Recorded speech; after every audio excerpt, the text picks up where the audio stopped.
Hi everyone. Welcome to the module 3 of the CH course, and which is on network scanning. So I would just let you know the topics that are there under this module. So we are going to discuss some of the scanning concepts. We'll talk about discovery scans, then port scans, and also a tool in detail called Nmap, which stands for Network Mapper. Then we would discuss some stealth scans that we can do with the help of this tool, and we would also discuss some important options. And there's a little overview on HPing and how it can be used for packet crafting. And there will be a list of tools and that other tools that we can use for network scanning. We will also discuss about SSDP scanning and how it is beneficial in finding out the vulnerabilities and the other devices on the network. Then we'll discuss some techniques on which help us evading the IDS and firewall. There will be some small descriptions on banner grabbing, and then we'll discuss the topic called scanning pen testing.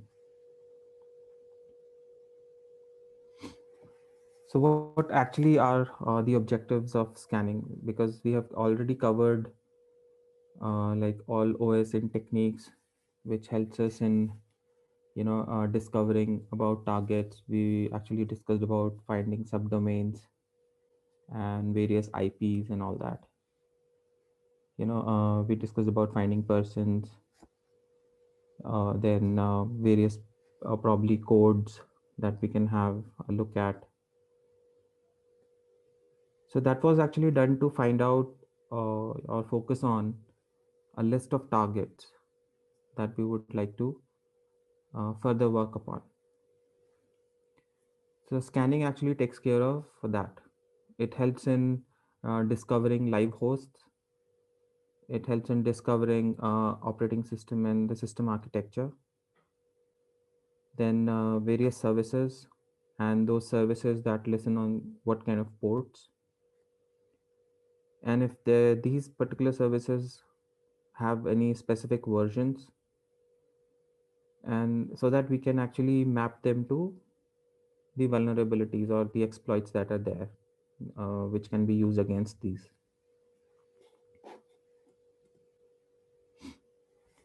So if we discuss about network ports, what actually is a network port? That there is a slide actually about it later. But generally speaking, it's like any process, if it is present on the network, and anything that needs to communicate with that process, it is it listens on some kind of a port, which is identified as a number. So what generally happens is that server listens on a well-known port for incoming connections, and those incoming connections I mean servers actually listen on some standard ports which everyone know about. And whenever clients want to connect to a server, they locally assign a port dynamically and try to make a connection attempt to the server. So what is actually a port?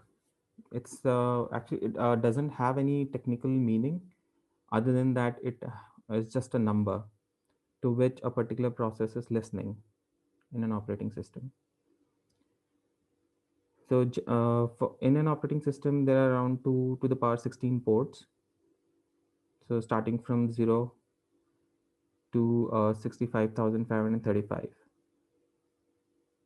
So if you calculate the numbers, but 0 is not being used by any program. So all well-known ports which are there, they are between 0 to 1023. So if operating system assigns some kind of ports for their own applications which are present in operating system, and they are registered and actually reserved, So these ports lie between 1024 to 49151. And if there is a client side app which needs to communicate to a remote server, then some ports are left free because a starting connection from a client needs to assign itself to a particular port. Only then it can connect to a remote server on a standard port. So these are some you know standard port numbers and services. So if there are some FTP services that are running on a particular machine or a server, they would run on port 21. Secure shell runs on 22. I hope you understand that it's like a normal department, or a government office probably, or any bank office. You go, and there is a window number assigned to different purpose. So if you want to do FTP, go to port number 21. If you want to do secure shell, connect to port 22. If you have to do something with telnet, port 23. So this is more of a standard, and which is known to everyone on the internet. Okay, so anything that needs to be deal with the DNS, whether you are using TCP or UDP as a protocol, then port number 53 is used. Similarly, for HTTP it is 80, POP3 it's 110. For Unix port mapper services it is TCP and UDP. So when you actually scan a target, some of the port numbers make it quite easy to determine whether which particular operating system we are trying to connect to. Say 135 if you get, or 139 you get, it means definitely it's a Windows. So there are some additional. For IMAP4 it is 143, for SNMP and traps it is 61 and 62, 161 and 162. For LDAP services it is 389. For applications talking on HTTPS it is 443, and for remote desktop it is 3389. And for authenticating users in Microsoft network, it is 445. Now let's discuss about TCP three-way handshake. So what happens is, like, if there are two parties who want to talk and they are talking in TCP, so how the actual connection happens between a client and a server. So first, a client sends a SYN, and this is just a terminology, so don't get confused by it. So I'll let you know that what actually SYN and ACK are in a TCP, or let me just take you to a particular link that I have on TCP three-way handshake.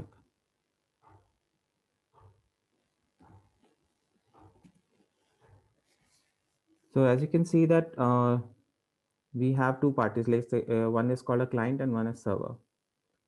So what client does is it sends a SYN,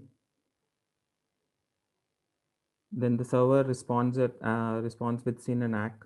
ACK stands for acknowledgement. Then as soon as client receives a SYN ACK, it sends an ACK. So generally these SYNs and ACKs are sent with the additional sequence number, and normally TCP initializes it with the number 0 until and unless there is an application which assigns a random number as a sequence number. So as soon as there are these three steps happen, then the connection actually gets established between client and a server, and further communication takes place. So not to know much more details about it, you should just be aware that a three-way handshake is there when the TCP whenever we talk about TCP. Okay.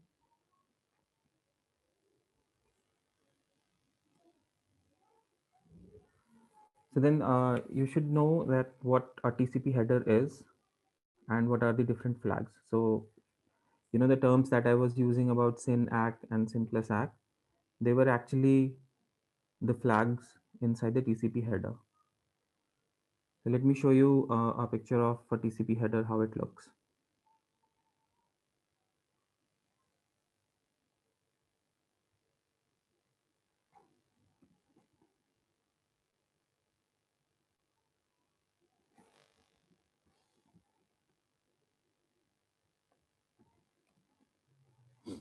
So as you can see that anything below the last block is actually data, and about that data, when it is sent on the wire, especially in the under TCP, it is padded with this information.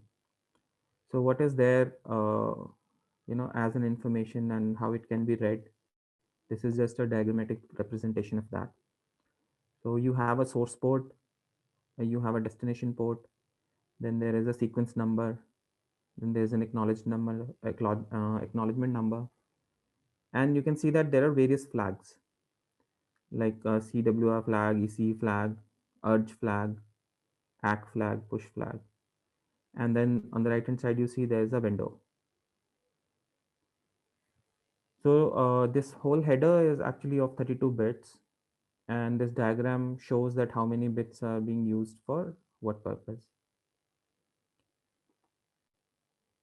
To generally read more about it, you can actually Google it and read more about it. But how this particular information is arranged in a header, this diagram only shows that.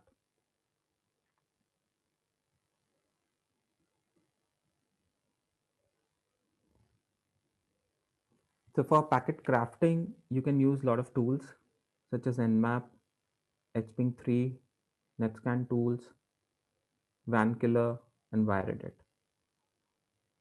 So this is just one example that I have given below, which is of HPing3, wherein mine attack F stands for setting up a fin flag, taxi stands for how many number of packets you want to send. Then tag P stands for what is the destination port. Tag S stands for what is the source port. So as you remember, whenever an application as a client wants to connect to a remote server who's listening on a standard port, it dynamically picks up a port number and then connect. So two programs have to connect port to port and establish a connection. If they are talking TCP, then they have to establish three-way connection. I mean three-way handshake. And then there is a IP of the target that we are trying to send a packet to.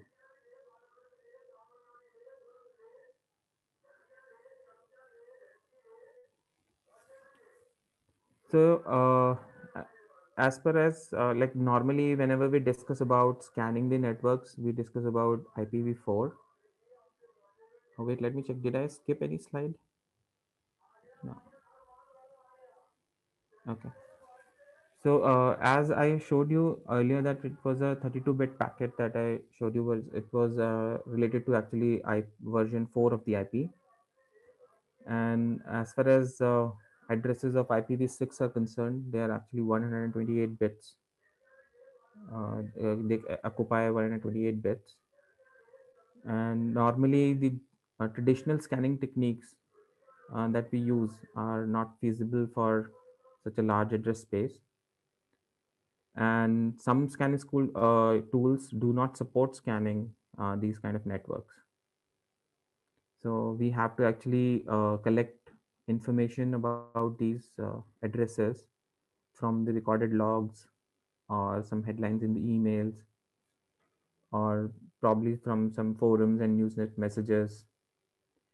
Now, once we find out a particular target and we get an entry into a host, then laterally probably we can move and find out other addresses related to a particular host. Maybe IPv4, there is a interface which has an IPv4 assigned to it.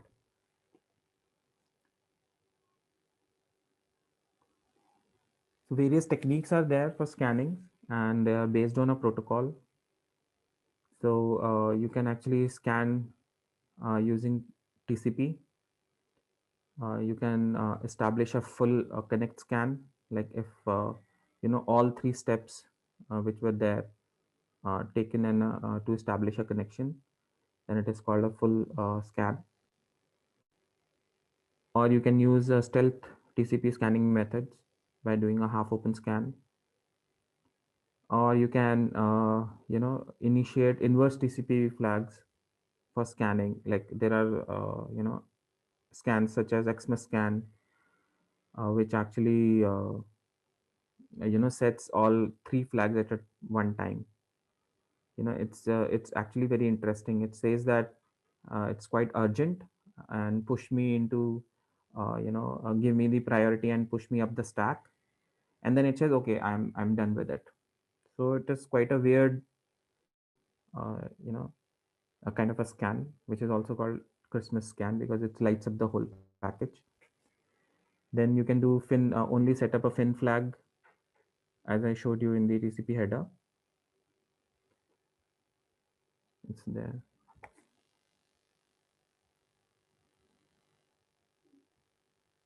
Yeah, these are the flags. So if one particular, there is one more diagram I have where say, suppose you are capturing packets on the internet and you're sniffing with the help of a tool called Wireshark, then there is again a representation that you can have. You can have a look like how those values actually look.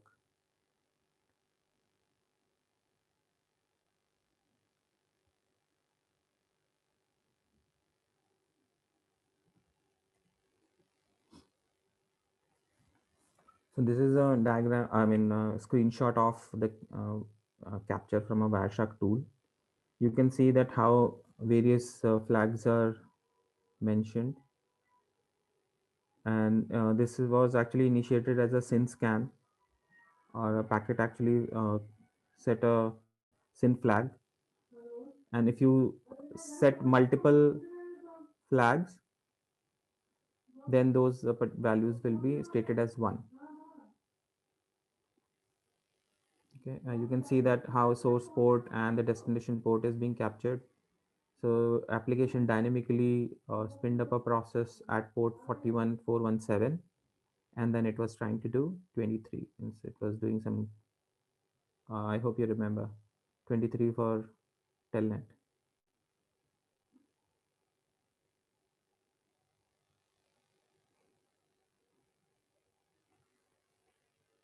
Okay, so and you can carry out idle or IP header scanning in one of the techniques, and you can also do UDP scan for UDP network services by doing UDP.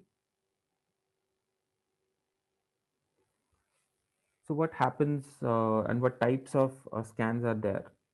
So generally, first whenever we start with scanning, we actually try to discover the hosts, live hosts, basically who are ready to connect and talk.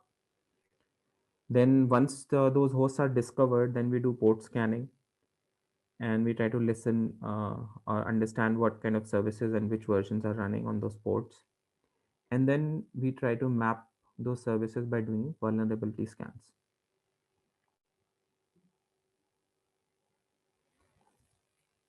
So this is something very important that you should know, which is called ICMP scanning.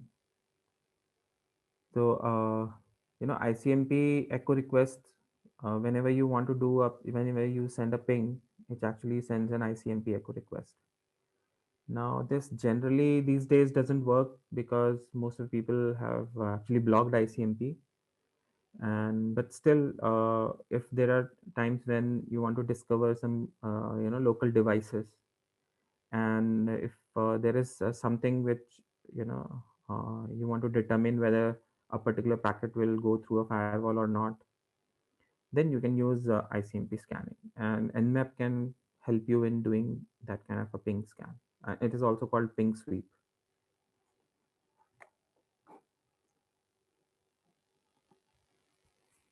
So what it does is it determines that what hosts are alive, and you can actually prepare a list of IP addresses and send them ICMP echo requests, parallelly or in a sequence. Then only the ones that are live will actually reply. Let's say you are aware of that subnet mask. which is there, then you would probably try to use a kind of a calculator to figure out what all other hosts are there on the same subnet or on the same segment. So I generally use a cheat sheet that I have because it doesn't make any sense to do all those mathematical calculations when the time is less. So beforehand, actually, I've prepared a cheat sheet, and generally, whenever you are given some kind of an IP and any notation, or say cider notation that is given with it, then you should be able to figure out that what is the starting address and what is the end address of that particular subnet, and how many hosts are there, and what kind of an IP can be assigned to those. So say you get access, or one kind of a host replies from one particular segment of a network, then doing using such kind of subnet mask calculators, you should be able to figure out as to what all other IPs and hosts are there.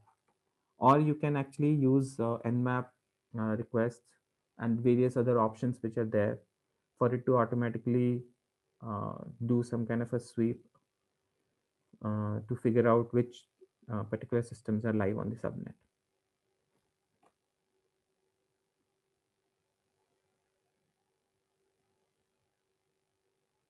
Maybe I can just show you the kind of cheat sheet that I have. Okay. So it's like, I've noted down all these cider notations and the number of hosts that are there.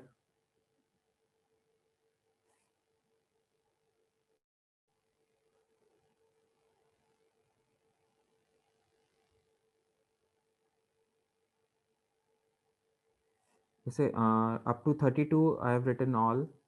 Generally, you would find that /24 networks are assigned, which has around 256 hosts on that particular subnet. And with respect to finding, host, network address, and the broadcast address, and the subnet itself, you need to follow some kind of a cheat sheet. Now, here I could actually give you an example wherein, say, if there is a /24 network which starts with 192.168.1.0, which is an IPv4 scheme, then I would actually go to this row and see with respect to 24 how many hosts are there. So I would just write 256. Okay.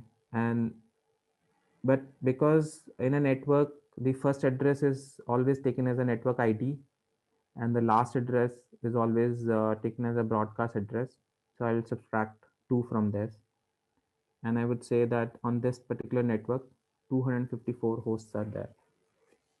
So based on this information, and as far as subnet is there, then I know that as you can see that it has 255.255.x.0. So this, I need to fill this x. Okay. So with respect to filling this x, what kind of a value I need to put in place of x? So I would actually look down just below the /24 in row 15, and I would note down this number called 255.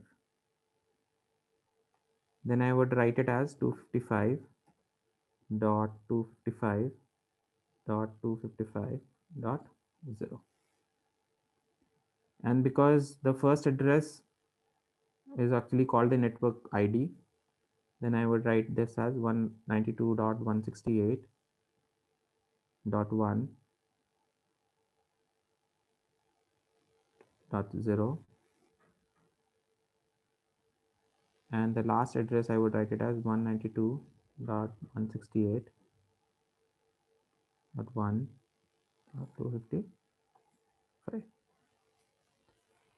So I hope you understand. But I mean, this particular information is not supposed to be part of this session. But just to let you know that having a cheat sheet actually helps. So once you figure out a particular IP and you have the information on subnet, how many other hosts can be there, and this information is uh, can be derived from this kind of a sheet.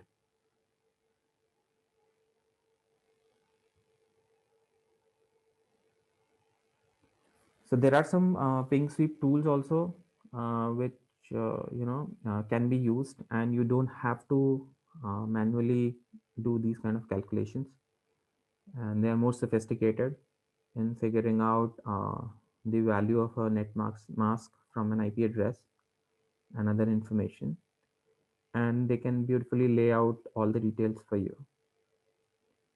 So you can use either angry IP, which actually helps you in determining the live host, and it can also resolve host names for you, also determines the MAC addresses, and it can automatically scan ports.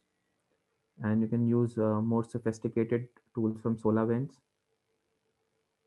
provided that the tool itself does not have some kind of an issue or some kind of a vulnerability. Because just few days back, I heard there was a news that some kind of a performance management tool which is being used by SolarWinds has allowed hackers to sneak into government departments in US.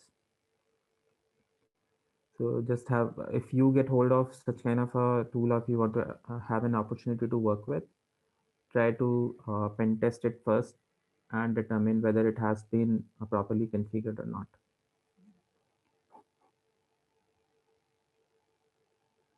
So now let's discuss about network mapper. So Nmap is actually a very old tool and was previously also being used by administrators to troubleshoot the network. And there are various, features in the tool itself, which, if you get real hang of it, then you might not want to go to other tools, and it is open source. So usually it can be used for drawing a network inventory, and you can actually, plan your upgrade schedules. You can monitor hosts on their service uptimes using this tool.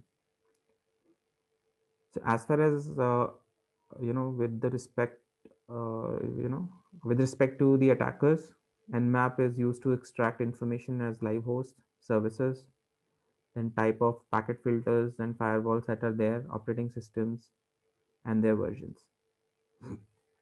This is one example screenshot that I have given here, wherein the host name scanme.nmap.org was scanned using Nmap from the command line, and you can see the result has various ports in different states. So generally you would find open, filtered, and close.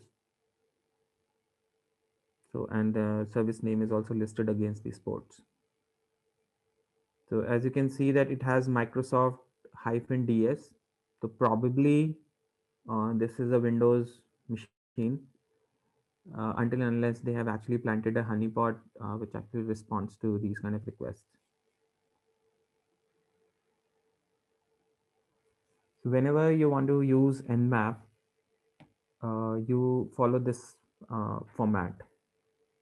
Use write actually Nmap, then what kind of a scan that you want to perform, and various options with it, one or more options with it, and then there is a required parameter called target.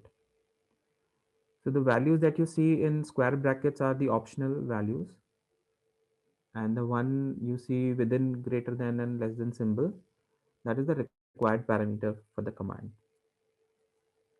So what purpose you can use Nmap for? You can do host discovery, you can discover ports and services, you can fingerprint or operating systems and other services. You can do a little bit of enumeration. Now it is the next step. Sometimes a little part of it is performed along with scanning. Then you can do MAC address detection. Also, you can detect for vulnerability and exploits. And its syntax is not that strict. I mean, you can first write the target and then you can specify the types and options. or you can specify the target in the end while you are writing the command on the command line.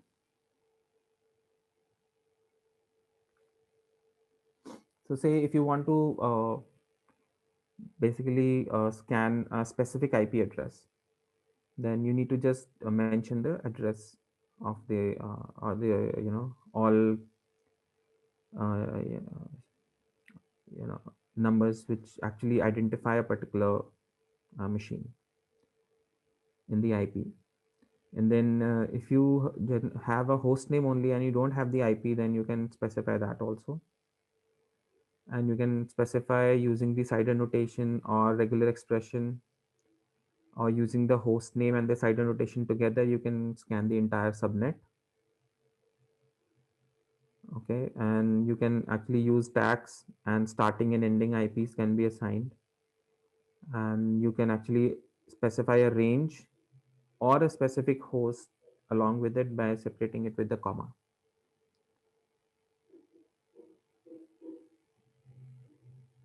So as part of discovery scans, you know, what kind of things are done? You know, a ping sweep is actually done in a network scanning method, which uses ICMP echo request packets to search for the hosts. And most of these scans, they use ARP instead of using ICMP. Why? Because ARP generally asks for, it broadcasts in a particular network and says that, hey, IP this and this, what is the MAC? And then it usually bypasses the firewalls and generally allowed in a network, where an ICMP is not of that much of use. So that's why people have started blocking it. So you can use TAC-PR to send these ARP requests in case of Nmap, and for on whether for any Nmap scan you can use it. Even if you don't, then it is a default discovery method that is used by Nmap.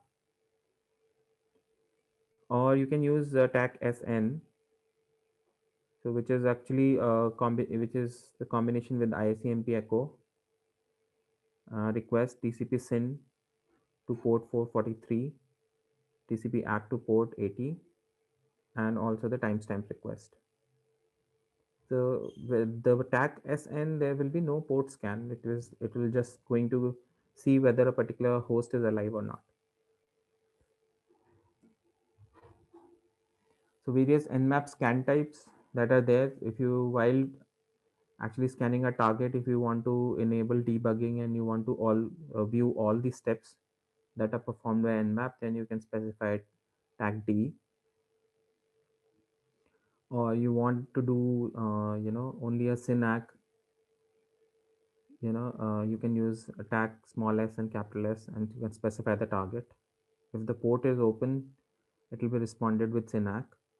Otherwise, it will send back a reset. So RST is actually the reset, the flag. So if you, as a non-root user, if you want to uh, do a complete TCP three-way handshake, then you can specify capital T along with the tag S.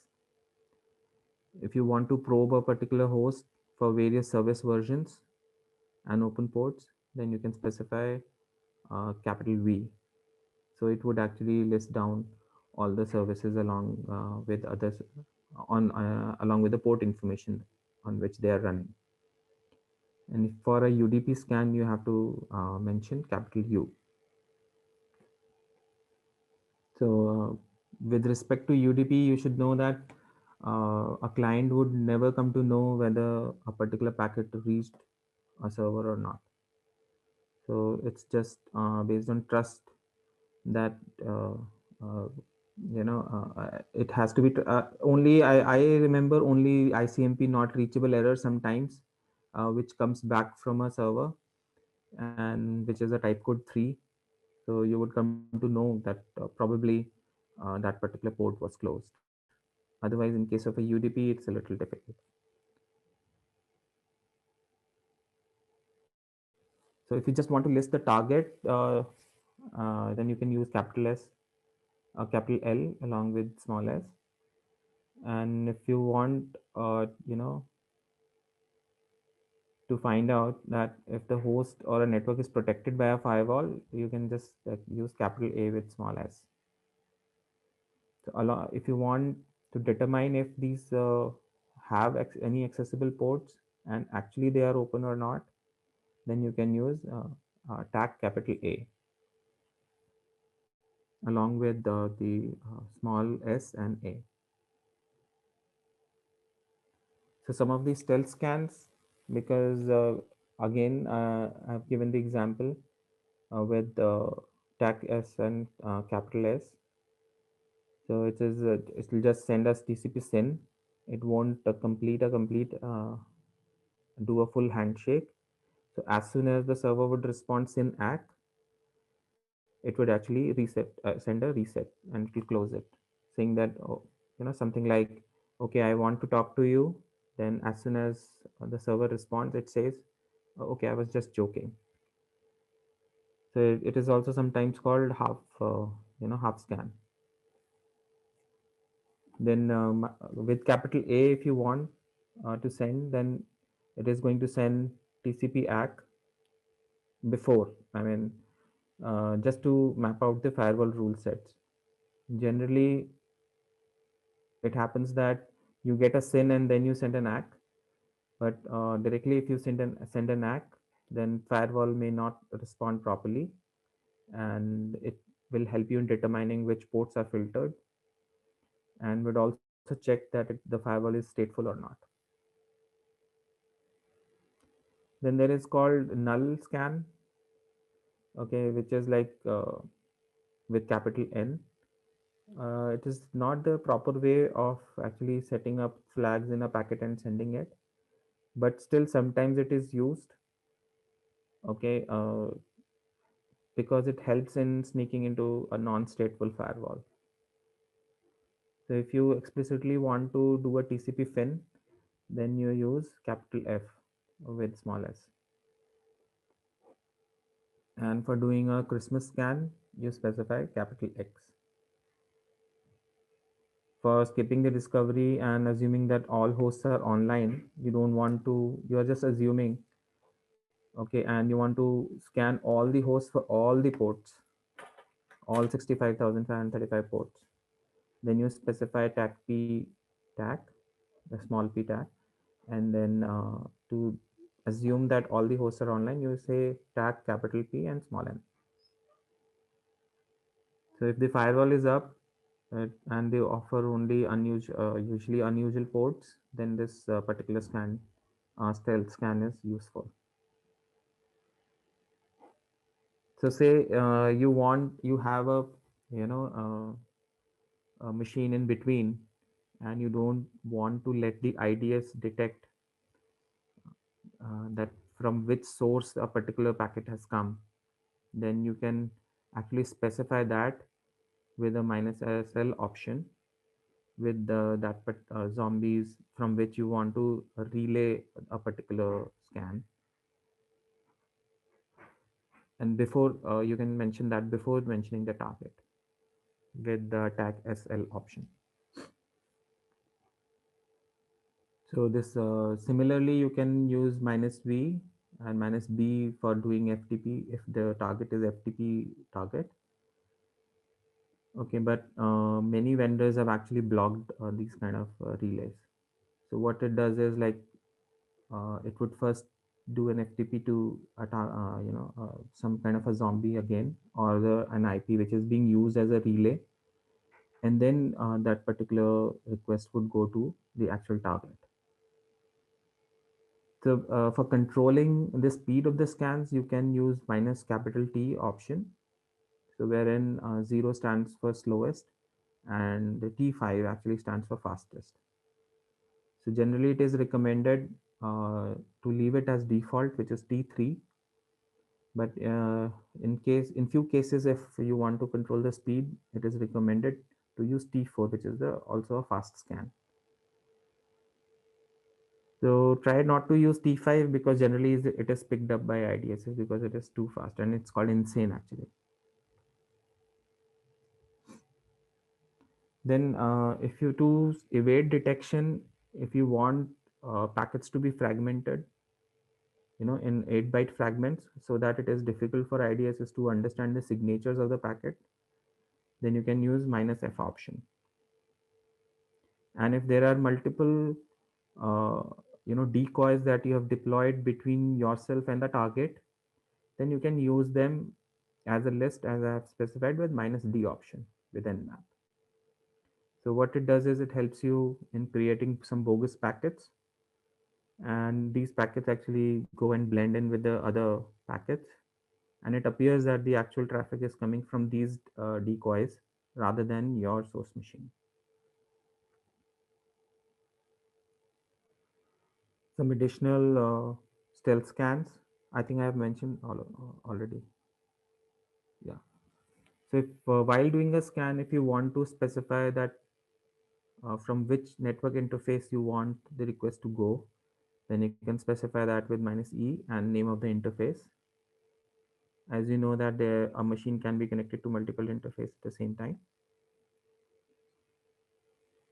Okay, with capital S and the name, you can spoof, the source address. So it is usually to, it might not be very useful in your reports, but it can confuse the IDS that these requests or these packets are actually coming from this address, this source address, rather than yours. And if you want to specify, any random MAC address from a vendor, you can use my double tag spoof MAC with a capital P and an option. Okay, or explicitly you can specify a MAC address as it is shown on the slide. Then to spoof a port, you can use double tag source port option. Okay, and you can specify 53, the port number, and then the target. Say if there is a range of hosts from starting from 1.1 to 200, okay, and you want your scans to nmap, you want your nmap to randomize these scans. Okay, then you can specify randomize host option. If there are multiple proxies that you want to use in between yourself and the target, then you can specify them and with us by separating them with a comma.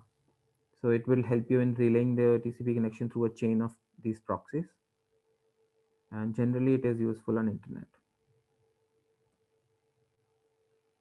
So let's discuss some of the nmap options. So with the TAC-P, you actually specify port numbers.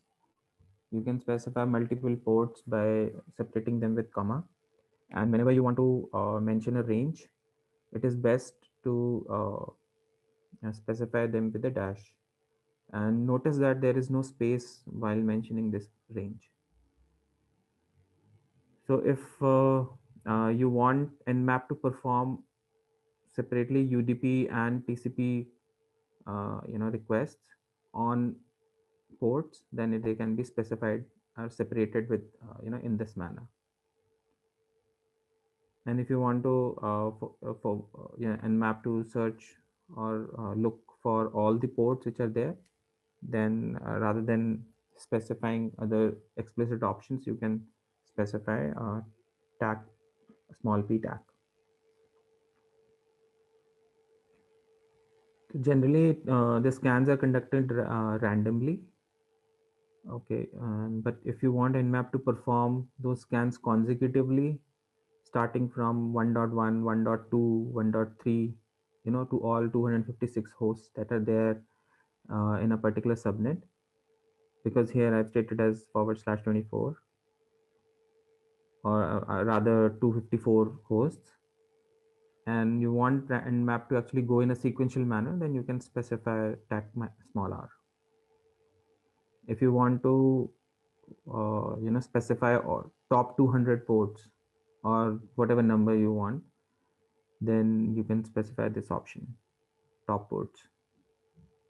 For IPv6 scans, you have to specify tag 6, and then you can give the MAC address, or sorry, the IPv6 address, or the host name also can be given. So let's say you have list of hosts in a file, and you want Nmap to pick up from that file, then you can use small I and capital L, and then you can specify the list, name of the file. So it would one by one it will start scanning those targets. And these options can be combined with other options that we have discussed. So it depends on what kind of a requirement you have. So you can try combining these options uh, on your own.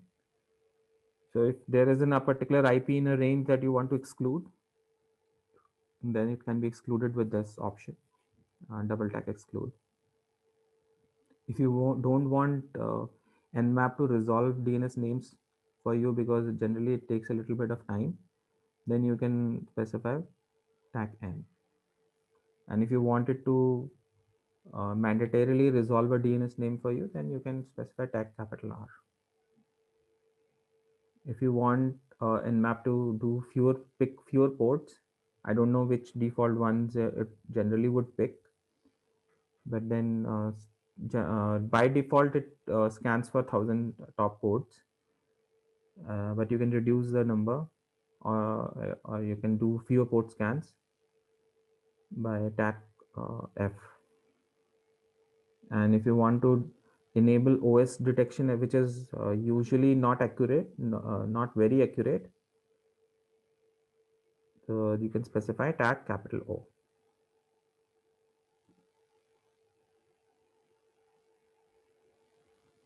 So in your scan, if you want to enable OS detection as well as service version detection or script scanning and a trace route by whatever default script that it uses, NSE like Nmap scripting engine uses, then you can specify that capital A along with it.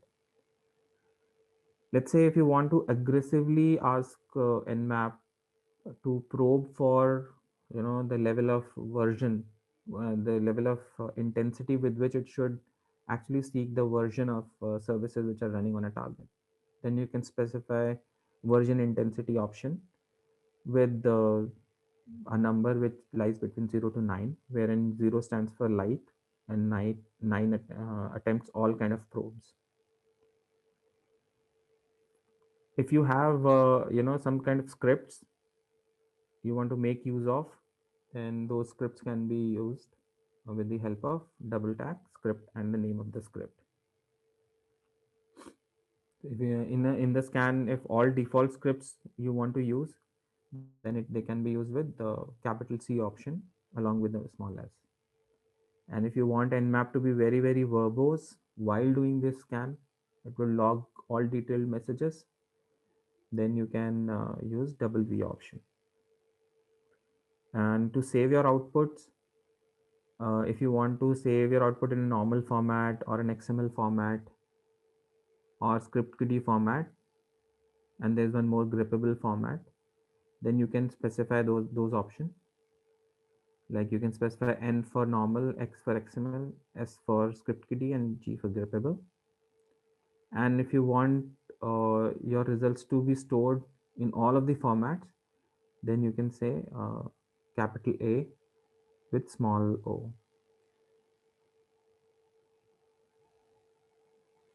So for packet crafting, this slide was already there initially.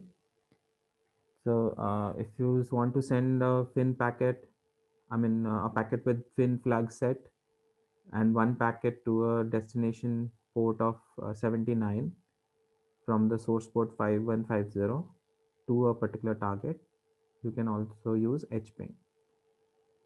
So all other host of tools are there.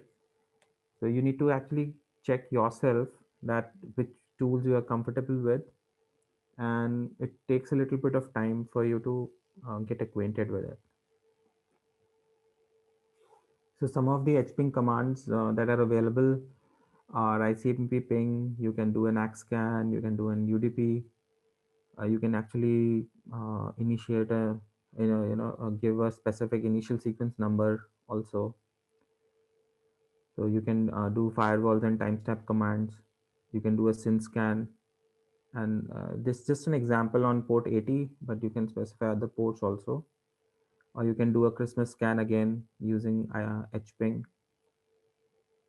You can also scan the entire subnet for live hosts, and you can intercept the traffic in between, or you can simulate a denial of service by doing a SYN flood, a target. Yeah, this hping is another tool other than nmap, and all similar operations can be performed with it.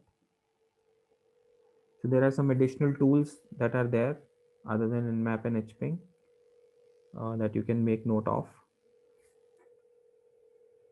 So there's the OmniPeak, then there is Network Scanner, Mass Scan, which are quite popular, Megaping. Okay.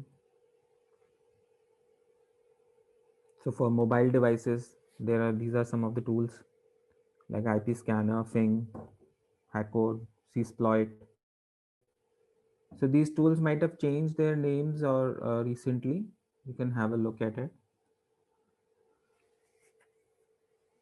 So as you know that normally in a home and office environment, we have a lot of devices, and they make use of UPnP architecture, and which actually runs over, you have SSDP as a protocol, which runs over HTTP, a modified version of HTTP on UDP.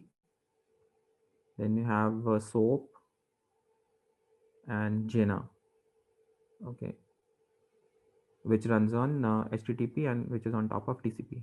And this all is all stacked on IP, which is like Bluetooth, Ethernet, or Wi-Fi.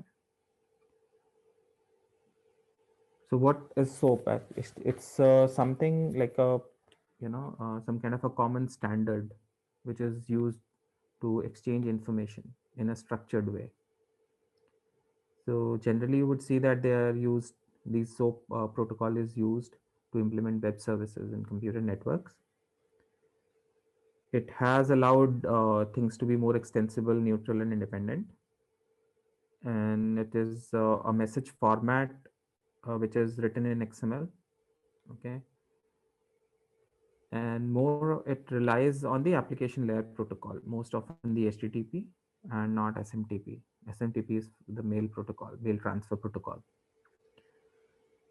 So in an operating system, if there are different operating system also are able to communicate between among themselves using SOAP. So all these home devices that are there, they have to immediately come in contact with each other and work to provide the features. So they make use of SSDP. So all these plug and play devices there on the network, you can do SSDP scanning to discover vulnerabilities, and you can further launch buffer overflows and denial of service also. Also, you can check which machines can be exploited, which are not firewalled and which are firewalled, and it can be used for both IPv4 and IPv6. Some of the techniques to evade IDS and firewalls are mentioned on this slide. So you can fragment the packets, you can reroute, or you can mention different sources in between. You can deploy decoys, you can spoof the IP addresses, and you can make use of proxy servers in between. Some of the countermeasures that you can use to thwart IP spoofing. So it's better not to rely on IP-based authentications. Always encrypt all transmissions, make use of firewalls, and understand ingress and egress filtering properly and make use of that. Then generally, I said that TCP starts with the sequence number 0, but applications can actually randomly assign initial sequence numbers so that others cannot guess it. And then other SYN flood countermeasures which are there, they can be deployed to thwart IP spoofing.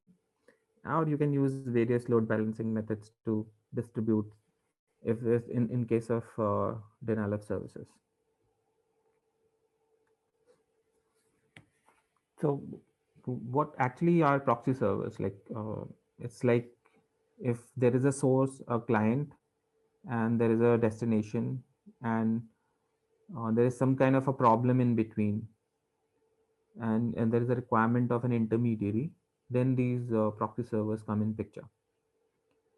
So generally you would see that what happens is that behind a firewall, if there is an office, let's say, and behind a firewall internally you would actually have a server which will take the request from a client and would hold it for a moment and would say, okay, what you need. Then it would make note of it.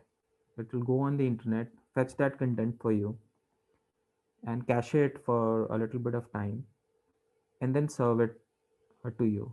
So it has cached it so that if other clients want the same kind of a request in that particular subnet or a network segment, then it can serve the same content to them.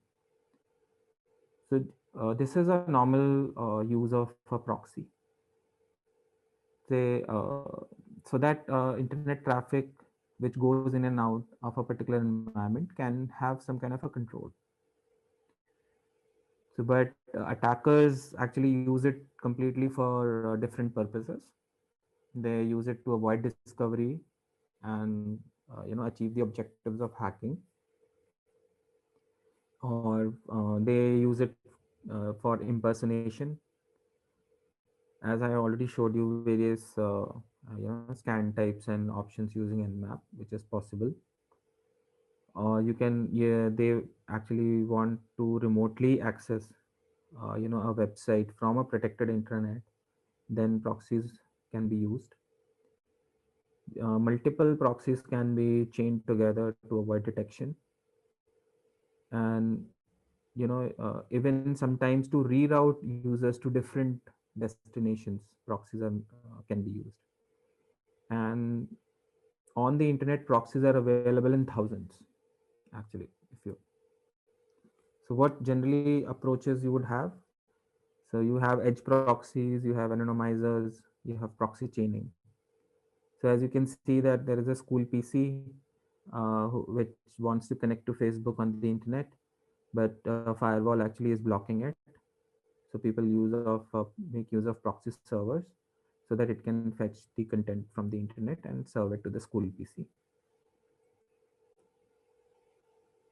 So some of the proxy tools that I have mentioned on this slide, such as proxy switchers, proxy workbench, Tor, CyberGhost. You can have a look and read through it on the internet. You can find about them. Okay. Some additional also tools that I have mentioned. Probably in your office environments later, you could make use of Burp Suite and Charles. And sometimes I've seen people using Fiddler also.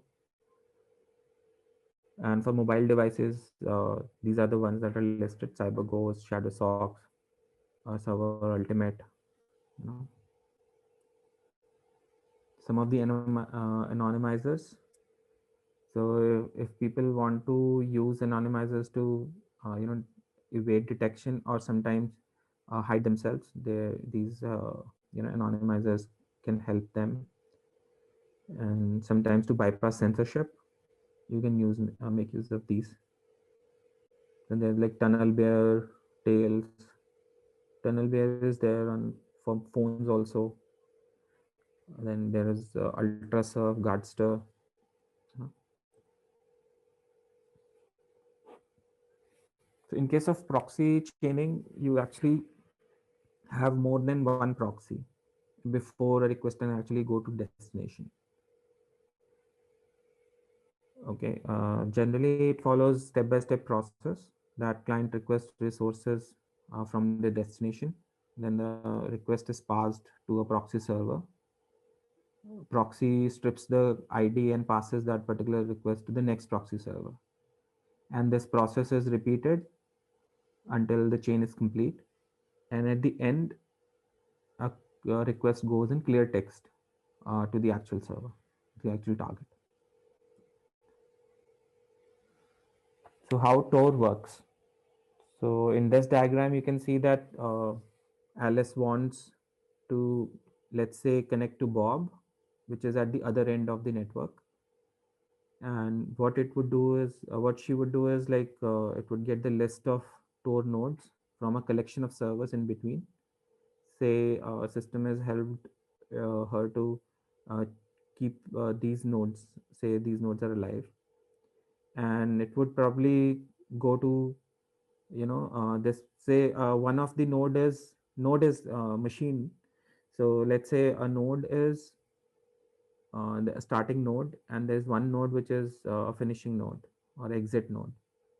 Then any path can be taken by a request to reach the actual target, which further helps um, evading any tracking or a trackback that can happen to the requester or the source from where the request came.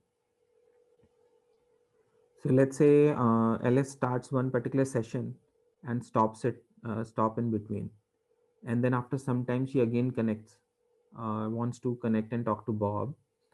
Then the request would follow a different route altogether. Okay, so say it would randomly pick one starting node and one exit node, and it will be relayed randomly with the help of these green links that you can see.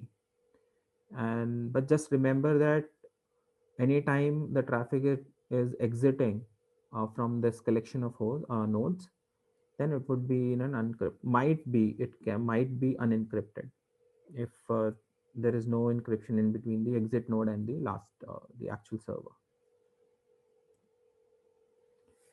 So what is banner grabbing? So if you want to identify services by sending out some kind of a message to a server, then these services generally talk about themselves. Okay, they themselves give you the information as to what they are and what they can be called and what more is available, you know. So you can if say you sent a wrong request and it replied with an error message, then it reveals other additional information with it. This kind of a additional information which comes along with it is called, or capture of this kind of an information is called banner grabbing. So you can also examine TCP and ICMP message to identify operating systems by making use of these techniques. So it is of two types, active and passive, and others. So as you can see, you can specifically craft a packet which can be sent to a remote OS. And if you anything which you are any step that you are taking to actively interact, or modify a particular packet would fall under active. Okay, you want to probably send different responses, uh, or sometimes operating systems have a different TCP/IP stack implementations. So maybe you would get different responses from different operating systems. Then for under passive type of a banner grabbing, you can do that from error messages or some other log messages, or other underlying information which is available. Then if you are sniffing a particular network, then from there you can get information on server types, OS types, and SSL tools that are in picture. Or you can capture and analyze packets from the from understanding the page extensions. Say there is a website which is written in active server pages, then it would use some kind of an extension in the end, say .asp. Then you can say, okay, so there must be an IIS running on this machine and it's a Windows machine. So these kind of interpretations you can do from banner grabbing. Now, you would normally classify this particular activity under enumeration, but a limited amount of it can be used under scanning. So this is just some additional information. Then many tools are there for grabbing the banners for you, and these are the services which actually are there, which let you know that they are running on particular standard port. So FTP, SSH, HTTP, all of them can be queried using these techniques. So some sample commands I have given below. So you can say telnet and you can specify the target IP and a port number, or you can use netcat with the very verbose option, or you can actually combine uh, commands like grep, netcat, and echo together to send a HTTP GET request.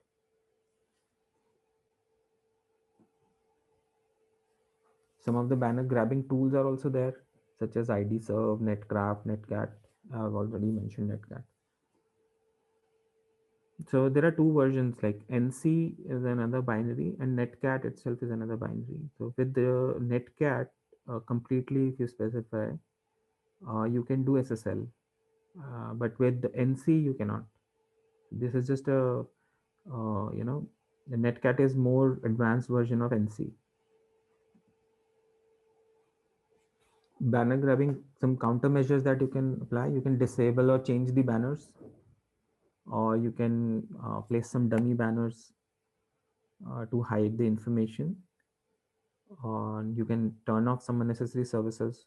You can use server mask tools to disable or change these banners.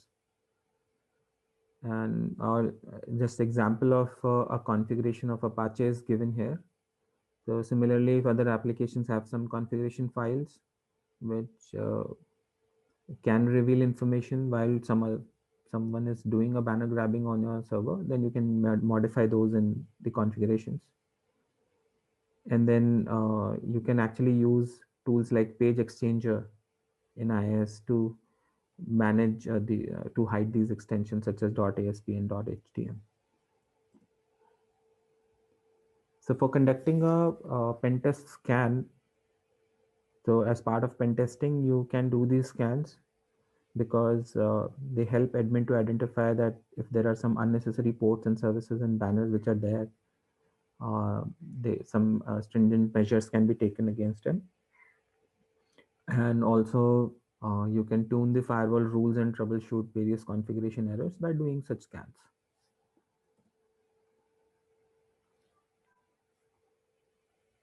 So if there is a network and there's a high level view which is uh, given to you in a map or in some kind of a diagram, then that is considered as topology maps. So there are various tools which can help you in drawing these maps. One example is there. So this is a diagram of a wide area network wherein you can see that there are various routers and there is an internet. Then there are various routes that are there and assigning IPs. A visual representation of these devices physically, a logical representation of all the physical devices that are there in a network. So those are actually displayed in a topology map. So as part of penetration testing, when you do scans, they are actually very important from the perspective of organization's security posture. So you under that you actually do these scans and do give your recommendations. So while you are doing and scanning, vulnerabilities, you identify live systems, you discover open ports, discover services that are being used, and you can test the system for banner grabbing. Then you can recommend that which ports to be closed and which are all unnecessary services, what all information can be hidden from the banners, and what all service configuration errors that you received. And then you can collect that and give it to your internal teams for them to correct those things. So we have come on to the end of our lecture. I'm in this session wherein, as part of network scanning, you first discover all possible targets. So which can you can discover live hosts, you can discover open ports, you can find out about protocols, you can detect services and OS versions, you can perform it actively or passively. Also you can include with banner grabbing a little part of it, which is actually part of enumeration. and then you can manipulate and craft the packets. So crafting the packets is nothing that you have to do something from the scratch, but you have to just apply various combinations with the options that I already gave it to you. So by doing that, you can probe for open ports and you can test your firewalls and IDSs. And additionally, you can make use of anonymizers and proxies to hide, uh, the sources from where the packet is traveling on the internet to the target. So this particular session is complete.